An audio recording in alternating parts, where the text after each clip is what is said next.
ఈ రైలు లేటుతో చచ్చిపోతున్నాం అనుకోండి, అడిగే వాళ్ళగా సాగిపోతుంది.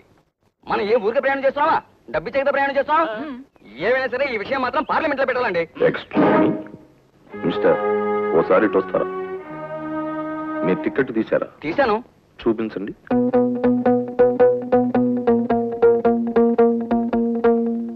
జేబులో ఉన్న టికెట్ తీయడానికే మీకు అంత టైం పడితే ఎక్కడి నుంచో రావాల్సిన రైలు కొద్ది నిమిషాలు ఆలస్యమైనంత మాత్రాన్ని అంత పెద్ద ఉపన్యాసం ఇస్తారేమిటి? అసలు చీటికి మాటికి పెద్ద పెద్ద ఉపన్యాసాలు ఇవ్వడం వల్లే మనం అక్కడే ఆగిపోతున్నాం. Sorry sir.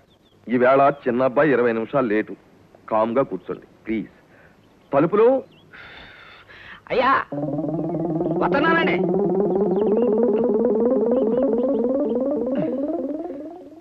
ఏం చేస్తున్నావు అక్కడ? ఏం లేదండి, రాత్రి నాకు ఒక కల వచ్చిందండి. అసలు రైలు పట్టాల మీదే ఎందుకు నడవాలా? ఏడిసేవలే, చిన్న అబ్బాయి దోమలగుంట్లో బ్లాక్ అయ్యాడు, బెల్లగొట్టు. ఏమండి, తొందరగా హారతి కళ్ళ కద్దుకోండి. ఏమిటి విశేషం?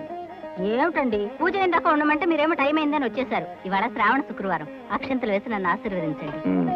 లే, ఈ స్టేషన్ పక్కనే మన క్వార్టర్స్ ఉండడం నాకు పెద్ద తలనొప్పి అయిపోయింది. ఇంతకీ ప్లాట్ఫామ్ టికెట్ కొన్నావా? ఏమిటి నేనా? నువ్వైనా సరే ఎవరైనా సరే ఎన్నిసార్లు ప్లాట్ఫామ్ మీదకి వస్తే అన్నిసార్లు టికెట్ కొనాల్సిందే. నేను కొన్ను, కావాలంటే మీరు కొనుక్కోండి. మామూలే కదా బాబు, డబ్బులు ఇచ్చేయండి. బెండకాయలు, పొట్లకాయలు, గుమ్మడికాయలు. నమస్కారం బాబు గారు. ఏం పోలమ్మా, ప్లాట్ఫామ్ మీద కాయగూరలు వేస్తున్నావే? ఏం చేయను బాబు గారు, ఈ రోజుల్లో ఎక్కడ పడితే అక్కడ కాయగూరలు అమ్ముకోపోతే కిట్టడం లేదు. నా గంప నిండా రకరకాల కాయగూరలు పేరుకెళ్ళా అందులో లేని చూసి అడుగుతున్నారండి. పొడుగొంకాయలు తీసుకెళ్తే పొట్టొంకాయలు కావాలంటున్నారు, పొట్టొంకాయలు తీసుకెళ్తే పొడుగొంకాయలు కావాలంటున్నారు, పొట్లకాయలు పొడుగ్గా ఉన్నాయంటున్నారు, బెండకాయలు సూదిగా ఉన్నాయంటున్నారు, కాకరకాయలు సేదుగా ఉన్నాయంటున్నారు. పోలమ్మా, కూరగాయల కంటే ముందు నువ్వు మాటలు అమ్ముతావే.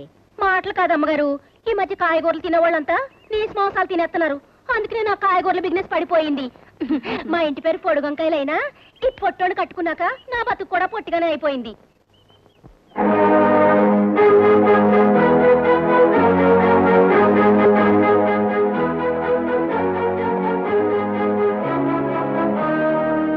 बम्बई से आया मेरा दोस्त प्लाटफाम में है अपना स्वामी నమ్ముకున్నాము మన బతుకు ప్లాట్ఫామ్. ఎవరు మీరు? Good morning sir. మీరెవరు చెప్పండి. Come on tell me. Sir, waiting room చాలా బాగా మెయింటైన్ చేస్తున్నారు సార్. అందులో సోఫా సెట్ వేశారు, ఇంకా బాగుంటుంది సార్. ఏసీ పెట్టారు, 5 స్టార్ హోటల్ అదిరిపోతుంది సార్. Very good maintain. ఏంటిది మా గారు, మీరు ఎవరు, ఎందుకు ఇక్కడ ఉన్నారని అడుగుతుంటే ఏదో అర్థం లేకుండా మాట్లాడతారేంటి? అది అడిగిన దానికి సమాధానం చెప్పండి. మేము ముగ్గురం ఫ్రెండ్స్ సార్.